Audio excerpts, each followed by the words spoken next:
Assalamualaikum warahmatullahi wabarakatuh. Perkenalkan, nama saya Risyala Diwandini, guru SKI di MAN 4 Jombang sekaligus mahasiswa PPG Daljab di LPTK UIN Jambe Bukit Tinggi tahun 2025. Pada hari ini, hari Ahad 11 Mei 2025, saya akan melakukan praktek uji kinerja video pembelajaran dengan materi Daulah Mughal di kelas 11M. Untuk itu silahkan simak videonya.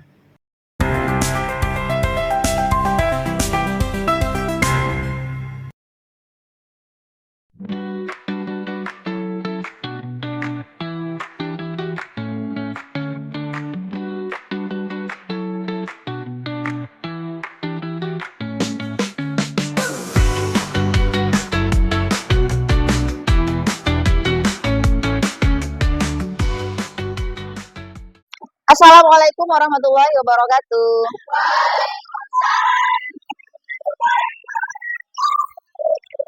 Gimana kabarnya anak-anak?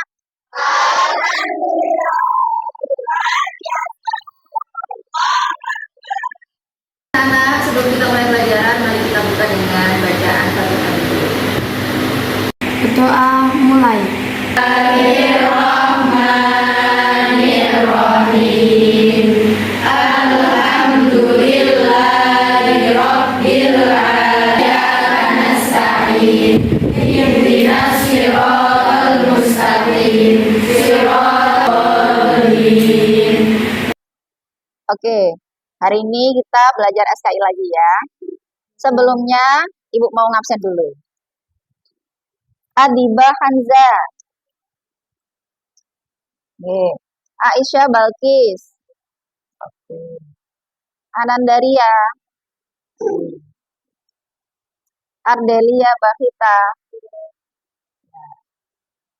Asmi Firjatul. Oh, itu. Bella Citra Cahya. Bilkis Jihan. Chelsea Aulia. Kuki Mauris. Oke, baik anak-anak, hari ini kita akan belajar materi tentang Daulah Mughal. Nah, sebelum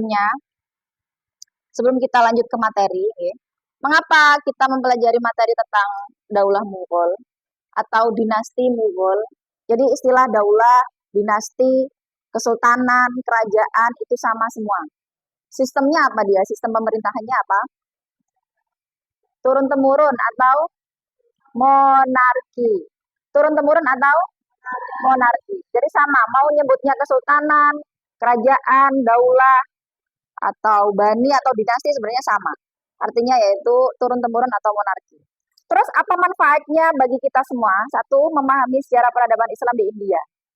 Dok, kita tahu India itu kan negara mayoritas agamanya apa? Hindu, ya kan? Tapi sebenarnya dulu Islam itu telah menguasai India, begitu loh. Nah, jadi nanti kita pelajari nih, Bu, kenapa sih kok sekarang ini negara India itu mayoritas agamanya Hindu?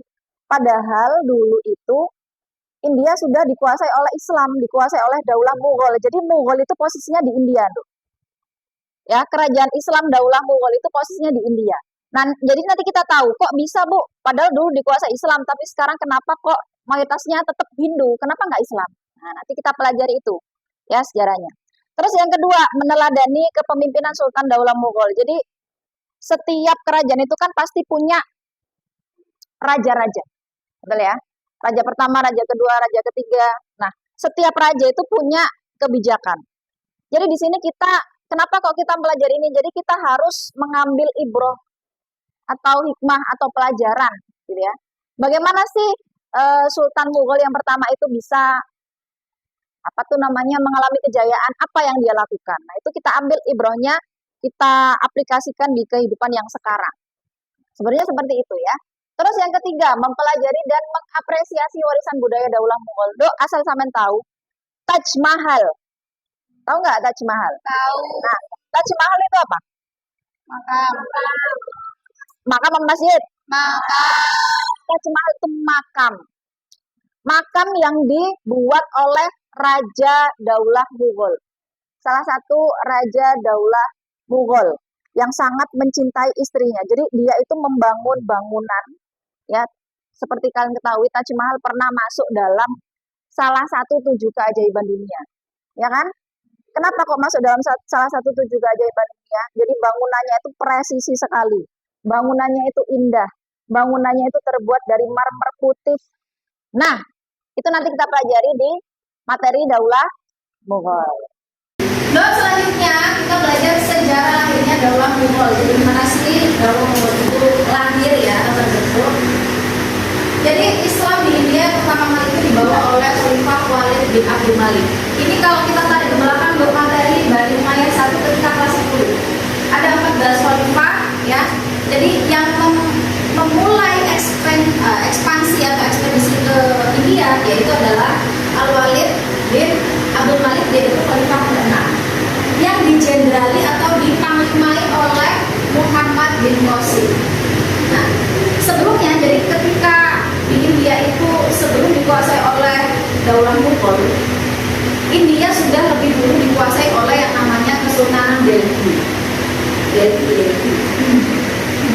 Oke, jadi khalifah pertama Daulah Mughal yaitu Zahir-ud-Din Muhammad Babur. Babur itu berasal dari bahasa Persia. Artinya apa? Lahir di Uzbekistan. Oh, enggak ada Uzbekistan. Oh, dari Turki. Tahu. Ya. Jadi siapa sih Muhammad Babur itu? Kenapa kok bisa sampai jadi khalifah pertama Daulah Mughal? Jadi dia itu bukan orang sembarangan. Karena keturunannya ya. Jadi dia itu keturunan langsung dari 2 penakluk besar di dunia, yaitu Timur Leng dan Genghis Khan. Timur Leng dan Genghis Khan. Nah, itu tadi Nduk, materi tentang sejarah lahirnya Daulah Mughal. Selanjutnya kita bikin permainan ya. Jadi tugasnya adalah silahkan kalian membuat masing-masing anak satu pertanyaan ya. Satu pertanyaan terkait materi yang sudah saya jelaskan tadi ya. Ditulis di kertas, disobek kecil ya, enggak apa-apa. Nanti di situ satu orang satu pertanyaan. Setelah dibuat satu pertanyaan ya, dikumpulkan. Setelah dikumpulkan nanti kita akan ada permainan. Oke? Begitu ya? Siap? Siap. Kurang semangat, siap? Siap.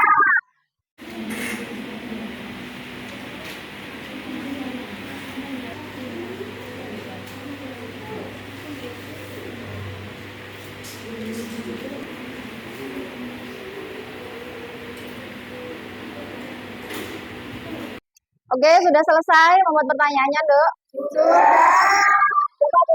Coba diangkat. Nah, ini nanti pertanyaan-pertanyaan ini akan saya kumpulkan ya. Setelah itu kita bernyanyi, balonku ada 5. Jadi muter. Nanti, nah ini. Nyanyi balonku ada 5, mulai dari sini ini, ke sini ya, ke sini, ke sini, ke sini, ke belakang, ke sana, sampai nanti kalau nyampe door, berarti dia yang ambil pertanyaan, dibacakan pertanyaannya, sekaligus menjawab pertanyaan itu. Oke, siap? Kurang semangat, siap? Siap. Sekarang coba dikumpulkan. Yuk.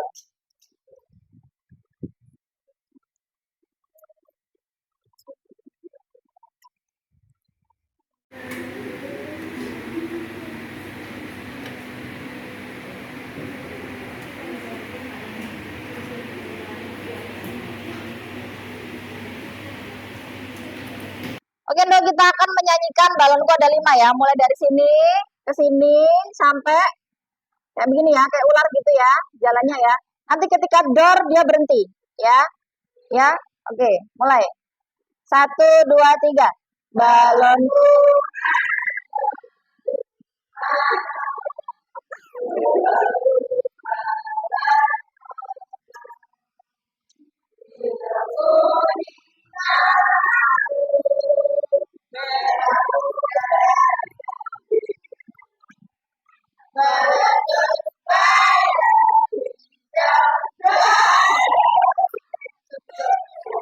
Oke, siapa yang dapat ini? Siapa yang dapat? Reza. Ayo diambil. Pilih salah satu. Oke. Siapakah Zainuddin Muhammad Tauhid dalam pemerintahan Daulah Mughal? Pendiri atau khalifah pertama Daulah Mughal? Ayo balon.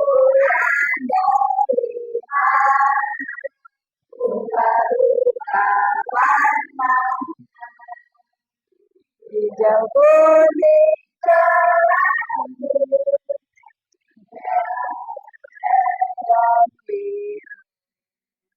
melakukan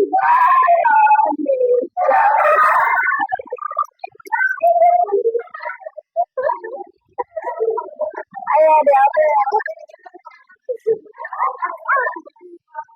Ya. Berdiri. Oke. Ya, dibaca pertanyaannya. Dikuasai oleh dia dikuasai oleh Kesultanan Delhi, betul?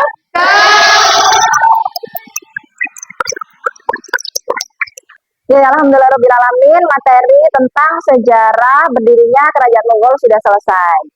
Seru nggak belajar sejarahnya? Ada yang ditanyakan? Sudah jelas semuanya? Sudah. Oke, jadi untuk pertemuan selanjutnya kita akan pelajari tentang sultan-sultan Daulah Mughal yang ada 9 itu, ya. Tetap semangat, tetap harus belajar lebih giat lagi, ya. Jadi pertemuan selanjutnya kita belajar tentang sultan-sultan, kemudian kebijakannya apa, ya. Nanti setelah itu baru kita lakukan ulangan harian. Siap nggak? Siap.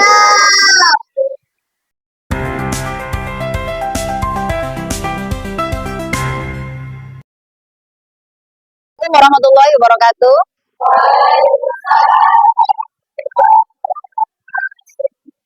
Kita mulai pelajaran pagi ini dengan baca doa. Silakan ketua kelas.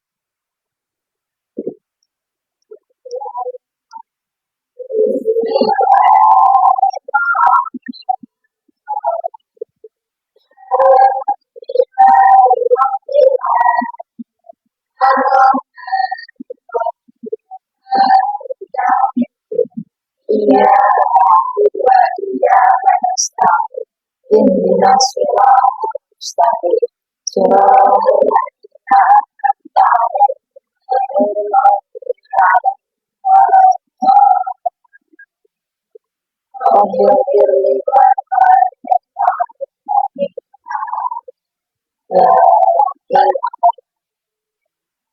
Asyhadu an la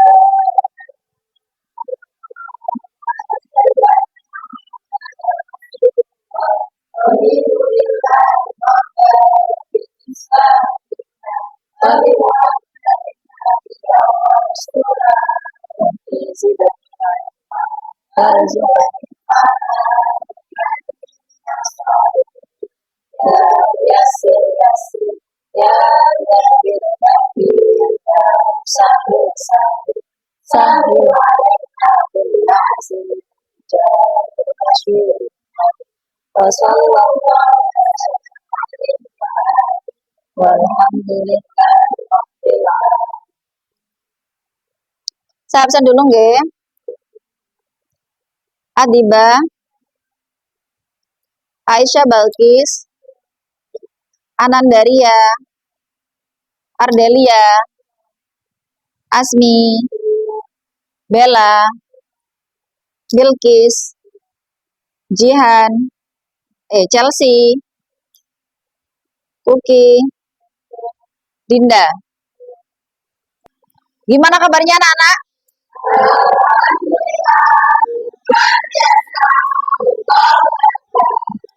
Oke, untuk selanjutnya, ini pertemuan kedua nggih, setelah yang kemarin kita belajar tentang sejarah lahirnya Daulah Mughal. Sekarang kita belajar tentang bagaimana kebijakan atau strategi kepemimpinan dari Sultan Daulah Mughal.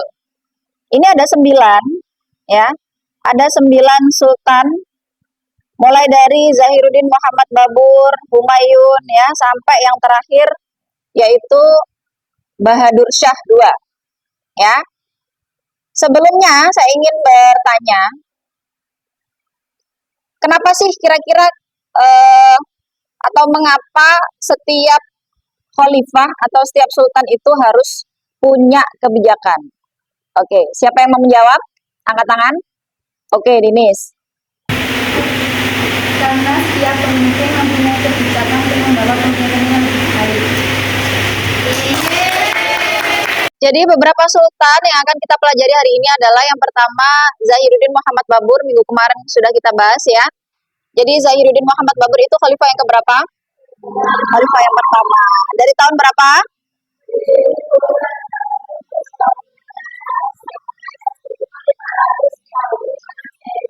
Nah, kebijakannya yang pertama itu fokus pada pembangunan fondasi pemerintahan dan menghadapi ancaman dari pihak Hindu serta dinasti Lodi. Jadi, Ndok, memang karena Khalifah Babur ya, sebutannya Babur atau bahasa Persianya apa kemarin? Harimau. Karena Babur ini Khalifah yang pertama, maka dia harus memperkuat fondasi pemerintahannya. Dan otomatis ketika Khalifah pertama menduduki suatu negara atau suatu wilayah, pasti masih tersisa pemberontakan yang terjadi di wilayah itu, benar nggak?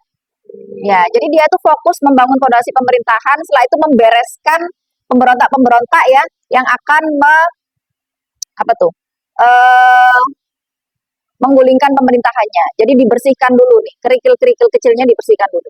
Terus yang kedua, menguasai wilayah yang luas, berbatasan dengan Kekaisaran Ming di Tiongkok dan Daulah Syafawiyah di Persia Barat. Jadi memang setelah dia menguatkan fondasi, dia juga pengen ekspansi. Apa tuh ekspansi? Perluasan wilayah. Nah, itu tadi keterangan dari tentang sultan-sultan Daulah Mughal. Selanjutnya saya akan membagi kalian menjadi beberapa kelompok. Jadi kita main game Shuffle and Recall namanya ya. Nah, ini kita main permainan game Shuffle and Recall. Jadi nanti anak-anak sampean dibagi menjadi beberapa kelompok. Satu kelompok terdiri dari 4 sampai 5 orang. Kemudian saya akan membagikan LKPD atau lembar kerja peserta didik ya, seperti ini. Jadi nanti di sini silakan ditulis kelompoknya kelompok berapa, kemudian nama anggotanya siapa saja. Nah, di sini ada beberapa gambar dari Sultan Daulah Mughal, betul ya? Nah, di sini nanti sampai tulislah. Ada sultan keberapa, namanya siapa, kebijakannya apa saja, nanti tulis di sini ya. Sampai 9 sultan ini. Kemudian setelah ditulis, didiskusikan. Ya, diskusi, masing-masing kelompok diskusi. Kemudian masing-masing orang harus menghafalkan materi yang sudah didiskusikan tadi. Ya, setelah dihafalkan, nanti seandainya ada anggota kelompok yang tidak hafal, maka anggota kelompok yang lain membantu untuk mengingatkan hafalannya. Jadi dibantu supaya dia ingat kembali. Begitu ya. Oke, sudah siap? Ya. Kita bagi gimana nih? Berhitung apa berhadapan-hadapan? Berhadapan-hadapan. Oke, silakan. Ini berhadap situ, ini berhadap situ. Ayo dimulai. Yang ini juga berhadapan ke sana. Nah, yang ini juga berhadapan-hadapan. Berhadapan-hadapan. Oke, saya bagikan kertasnya per kelompok ya.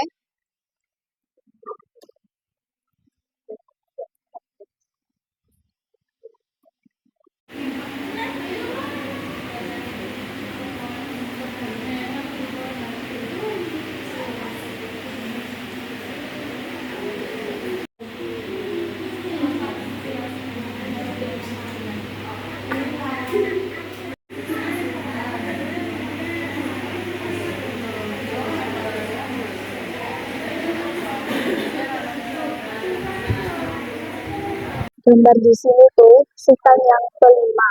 Nama sultannya itu Shah Jahan. Perkembangan kebijakan kepemimpinannya tuh ada 3. Mendirikan bangunan megah seperti Taj Mahal, Nah, itu Taj Mahal itu makam yang didirikan untuk istrinya, bernama Mumtaz Mahal. Mumtaz Mahal itu meninggal setelah melahirkan anak yang ke-13. Yang kedua itu ada Masjid Jamak namanya. Yang kedua, pada masa ini Mughal mencapai puncak kejayaannya. Dan yang ketiga, dikenal sebagai pemimpin tegas yang menindak penjahat korupsi.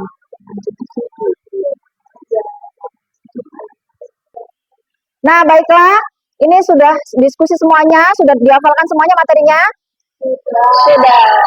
Baik, sekarang saya tunjuk kelompok 4. Coba kelompok 4 mau menunjuk kelompok berapa untuk menerangkan dan menghafalkan materi tentang kebijakan Sultan Daulah Mughal? Kelompok 2. Mana kelompok 2? Oh, ini. Ya, silakan dipersiapkan untuk kelompok 2. Kami dari kelompok 2 akan menerangkan tentang Nuruddin Muhammad Salim atau yang disebut Jahangir. Nuruddin Muhammad Salim adalah khalifah atau sultan keempat dari Daulah Mughal. Dan Nuruddin Muhammad Salim atau Jahangir memiliki beberapa kebijakan, yaitu Kebijakan yang pertama adalah memperkuat kekuasaan dengan dukungan militer yang kuat.